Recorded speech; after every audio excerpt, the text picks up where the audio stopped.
And this is a direct attack, to be clear, a direct attack on the very workers that I stood in front of, uniform workers I stood in front of this morning at the Ambassador Bridge. A bridge that is a symbol and a reality up until now of the tight ties between our two countries, ties of kinship, ties of commerce, ties that are in the process of being broken. You know, this will hurt us, but through this period, by being together, we will emerge stronger. I think what's happened, and this was part of our discussion, over the course of the last several months, Canadians, a secret trade pact between Mexico, Canada, and China has just been exposed, and the United States has been completely left out. What was once a quiet economic flirtation has now become an active alliance that spans continents and industries, and it's sending shockwaves through Washington. This agreement isn't just symbolic, it's strategic. It covers cooperation in manufacturing, energy infrastructure, and logistics. Together, these three countries are forming an economic triangle that could reshape global trade dynamics. What makes it more explosive?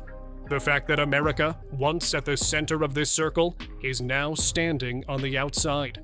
Markets reacted fast. Wall Street dipped. The dollar wobbled. And in the White House, there was visible confusion and concern. This wasn't supposed to happen, not with two neighboring allies. But that's what makes this moment historic. Canada and Mexico, America's closest trade partners, have now joined forces with its biggest rival. Behind the scenes, U.S. officials are scrambling to understand how this came together and how they missed it. But those watching from the outside say it's simple. Push your friends too far, and eventually they stop playing along. What was once dismissed as unlikely has now become reality. Canada, Mexico, and China have aligned themselves on trade and left the United States behind. The world is bracing for a trade war. Donald Trump drew first blood. He slapped tariffs on three major players: Canada, Mexico, and China. The retaliation was swift. First up was Canada. They're imposing a 25% reciprocal tariff on American goods. The Mexicans are fuming. 83% of Mexico's exports go to the United States. 26% of Mexico's GDP depends on these exports. So Mexico too will impose retaliatory tariffs. Which brings us to China. Beijing is responding in kind. It is imposing a series of tariffs. Up to 15% on agricultural goods. It is ready for a trade war, or any war for that matter. What does this mean for the world? Today's world is far more interconnected. Supply chains span multiple countries. So a global recession may not be off the table. The world is playing a dangerous waiting game. Trump's tariff war sparks an unlikely alliance. The seeds of this economic rebellion were planted earlier this year. In March, President Trump shocked North America by placing steep tariffs, 25%, on imports from both Mexico and Canada. The reason? A mix of fentanyl concerns, border security, and what the administration called unfair trade practices. Canada exploded. Trudeau called it economic sabotage and launched immediate retaliation. Mexico took a quieter approach at first, but signaled it would not be bullied. Tariffs were promised. Diplomats were pulled back. The mood shifted from partnership to protection. And in that tension, a door opened, and China walked through it. Both Mexico and Canada, tired of U.S. unpredictability, turned toward Beijing. China was ready. It had the money, the logistics, the demand. And unlike the US, it wasn't threatening them with economic punishment. It was offering partnership. The irony? Trump's strategy of isolating and pressuring his neighbors ended up pushing them closer together and into the arms of the very nation he wanted to contain. By trying to dominate the trade table, the US may have flipped it instead. And now it's facing the consequences of a plan that backfired. President Donald Trump signed an executive order imposing new tariffs on imports from Canada, Mexico, and China, escalating tensions with these nations. The order imposes a 25% tariff on all goods from Mexico and Canada, except for Canadian energy products taxed at 10%, and a 10% tariff on Chinese goods. The White House claims this action addresses the fentanyl crisis and illegal immigration. In response, Canada, Mexico, and China announced counter tariffs on U.S. imports. Canada plans 25% tariffs on $155 billion in U.S. goods, while Mexico and China vowed similar retaliatory measures, citing violations of trade agreements and WTO rules. The Mexico-China nexus, a quiet evolution. For years, China has been working silently but steadily to gain influence in Latin America. Mexico, sitting right next to the U.S., has become a prime target. While American headlines were focused elsewhere, China was building relationships, funding infrastructure, and offering alternatives. Today, we're seeing the results. The Mexico-China relationship is no longer theoretical. It's active and growing. Chinese companies are investing in Mexican factories. New rail and port projects are underway. And now, with this new trade pact, their economic bond is being cemented. Mexico's value to China is clear. It has access to both Atlantic and Pacific markets. It's a manufacturing powerhouse. And now, with U.S. relations strained, it's open to outside partners like never before. At the same time, Mexico gains security. China brings capital and stability. In a moment when U.S. threats and tariffs have made trade unpredictable, China offers a calm, consistent hand. This evolution wasn't rushed. It's been building slowly, year after year. But Trump's recent actions have accelerated it. And now, Mexico has made its move, signing on to something that could redefine its economic future. India is currently navigating a very volatile global trade landscape with a strategic focus on two key fronts. On one hand, it's working to ease tariff tensions with the US, and on the other hand, India is forming new alliances to strengthen its position in the global economy. First, sources reveal that India will not be included in the same tariff list as countries like Mexico, Canada, and China. While these countries are facing up to 25% tariffs, India has managed to avoid such escalations. The main issue with the US, according to officials, lies primarily in tariff-related disputes, and negotiations are now underway to resolve these amicably. As part of these talks, India is planning to make significant tariff cuts, reducing duties on over $23 billion worth of US imports, which could be crucial in avoiding retaliatory tariffs on its exports worth $66 billion. The deadline for this agreement is fast approaching, with reciprocal tariffs set to take effect on the 2nd of April. And then on another front, India is also actively working to reset its diplomatic and trade relations with key global partners. Among these, Canada is a focal point. Canada's pivot, from retaliation to reinvention. Canada didn't just respond to Trump's tariffs, it transformed its entire trade strategy. After imposing $21 billion in retaliatory tariffs, Trudeau made it clear Canada wouldn't stay in a one-sided relationship any longer. It was time to look beyond America. In the weeks that followed, Canada began expanding talks with European and Asian markets. But it was the growing partnership with China that drew the most attention. What began as cautious diplomacy quickly turned into real trade deals, shared projects, and now, this trilateral pact. Canada has always had strong ties to the US, but those ties have become too tight, too dependent. Trump's aggressive policies forced Canadian leaders to rethink that relationship. What if the next administration does the same? What if the US isn't a stable trade partner anymore? That's when the idea of reinvention began. And today, we're watching it unfold. Canada is now positioning itself as a global trading power, not just a neighbor to the US, but a partner to Asia, Europe, and now China. For decades, Canada played the role of the loyal ally. But now, It's playing a new role entirely: economic independent. USMCA in crisis. The agreement no one is following.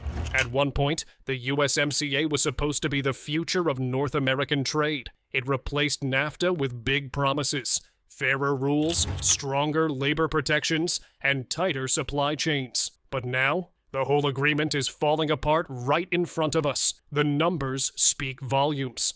A sign of the times, perhaps, with Canada's new Prime Minister, Mark Carney, breaking with tradition and travelling to Europe, not the United States, on his first official foreign trip. Carney was greeted warmly by the French President Emmanuel Macron, and then in London, Carney met with his British counterpart, Sir Keir Starmer. The emphasis on Canada and Europe standing together side by side. And Carney did not hold back in his criticism of the US president. Nobody's come out forcefully and said those comments about the 51st state are just not on. Do you think that our traditional allies are not sticking their necks out because they're concerned that if they say something that'll anger President Trump, that they'll be next? I think I would take seriously what the Prime Minister of the United Kingdom said today. I don't think one needs to respond to every comment about another country. Look, we can stand up for ourselves. It's Canada strong. We can stand up for ourselves. We've called out those comments. They're disrespectful. They're not helpful. And they need to stop before, and they will have to stop before we sit down and have a conversation about our broader partnership with the United States. But we're Canada. We don't need other people to come to our aid. This trade uncertainty, the actual tariffs, but then also the uncertainty around what other trade actions could be taken by the world's largest economy. Less than half of Mexico's exports to the U.S. meet USMCA standards. For Canada, it's even lower. That's because the rules are too complex. The paperwork is overwhelming, and companies are finding it easier to ignore the system altogether. In response, Trump has threatened to impose a blanket 25% tariff on anything that doesn't comply. But instead of bringing partners into line, it's driving them away. Businesses are already shifting operations outside North America altogether. Why deal with red tape and threats when there are easier, cheaper trade routes elsewhere? Even more troubling, Mexico and Canada have stopped pretending USMCA is working. They're focused on new partnerships now, and China is filling the vacuum. It's not just symbolic, it's strategic. China doesn't demand strict origin rules or threaten penalties. It opens doors and signs deals. What was once a unified trade bloc is now unraveling. The US may still be talking about USMCA, but its neighbors, they've already moved on. Trump's miscalculation, playing divide and conquer. For years, Trump relied on a simple strategy: split allies apart and make individual deals where the U.S. holds all the leverage. It worked for a while, but this time, it backfired. When Trump hit Canada and Mexico with heavy tariffs, he expected them to buckle. Instead, they banded together and added China to the mix. That completely changes the game. Instead of a one-on-one negotiation, Trump now faces a united front. 3 major economies working in sync, sharing technology, trading energy, and building new supply chains without American involvement. It's the exact scenario Washington has always feared, and now it's happening. By trying to isolate his neighbors, Trump pushed them into the arms of America's biggest rival. It's a trade war on 3 fronts: Canada, Mexico, and China. And with U.S. influence shrinking, it's hard to see a quick way out. It's not just a policy misstep, it's a major miscalculation. The U.S. isn't just fighting tariffs anymore, it's fighting a global realignment. The U.S. auto industry on the brink of nowhere. Is this shift being felt harder than in the American auto industry? Detroit and the broader U.S. manufacturing belt rely heavily on cross-border supply chains. Parts come from Canada, labor comes from Mexico, and the whole system is designed to flow seamlessly under existing trade rules. But with Mexico and Canada pivoting, and China stepping in, those chains are breaking. Investment is shifting. Projects are being paused. Some companies are already exploring how to move operations to more stable trade zones. Then comes the hammer: Trump's threat to impose a 25% tariff on all imported vehicles. That would raise the cost of every car, truck, and SUV coming into the country, many of which are assembled using North American parts. Consumers would feel it first: price hikes, delays, fewer choices. But the real damage hits behind the scenes: factory layoffs, dealership slowdowns, supply disruptions. At a time when the U.S. is trying to reindustrialize and compete globally, the auto sector is now in serious trouble. And if this pact between Mexico, China, and Canada holds, American automakers could find themselves watching from the sidelines. National pride versus economic reality. For leaders like Trudeau and Sheinbaum, this isn't just about trade, it's about national pride. Trudeau has framed Canada's resistance as a stand for sovereignty. No country, even the U.S., gets to dictate terms through threats and tariffs. His message is firm: Canada won't be bullied. In Mexico, President Sheinbaum has taken a more measured tone, but the message is just as clear. Mexico will protect its economy, its workers, and its future. And if that means working with China to do it, so be it. Across both countries, public opinion is shifting. Where there was once trust in the U.S. as a stable partner, now there's frustration, fatigue, and growing resentment. People are asking, if this is how America treats its neighbors, why stay close? That sentiment is starting to show in policy. Less dependency, more diversification, a bigger appetite for partnerships beyond Washington.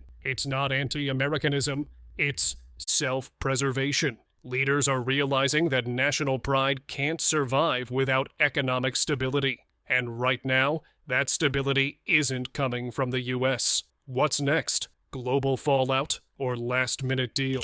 With the pressure rising and the 2025 election just around the corner, the White House is running out of time and options. What was once a bold trade strategy now feels like a high-stakes gamble. President Trump is facing a clear crossroads: de-escalate the situation and attempt to rebuild the economic trust that's quickly eroding, or double down, dig in, and risk pushing America even further into isolation.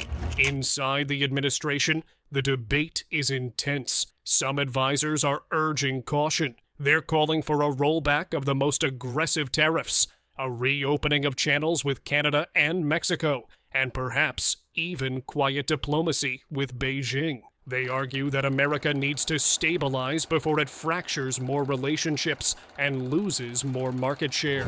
But not everyone agrees. Others in Trump's circle want to go full throttle. They're pushing for expanded tariffs, stricter sanctions, and even new investigations into companies tied to the pact. Their message is simple: show strength or be seen as weak. They believe retreating now could be politically damaging, especially during an election cycle. Meanwhile, north and south of the border, Mexico and Canada are still holding back from locking in the deal with China. But they won't wait forever. Negotiations are moving quickly behind closed doors. Chinese diplomats are laying out infrastructure plans, investment opportunities, and streamlined trade routes. If the U.S. doesn't re-enter the conversation soon, that window will slam shut, and it may not open again for years. The implications go beyond trade. If this tripartite alliance solidifies, it could shift the entire balance of power in the Western Hemisphere. The U.S. could find itself watching as Canada becomes a critical tech and energy conduit to Asia. Mexico might deepen its economic dependency on China, bringing Latin America further into Beijing's sphere of influence. For the U.S., it's not just about losing business. It's about losing strategic ground in its own neighborhood. This isn't merely a trade dispute. It's a rewrite of alliances, a potential reshuffling of economic power in North America, and a defining test of American leadership. The world is watching. From Berlin to Brasilia, capitals are paying attention to what Washington does next. Will the U.S. pivot back to partnership, or will it dig in and risk being left behind? Right now, Trump and America aren't leading this game. They're chasing it.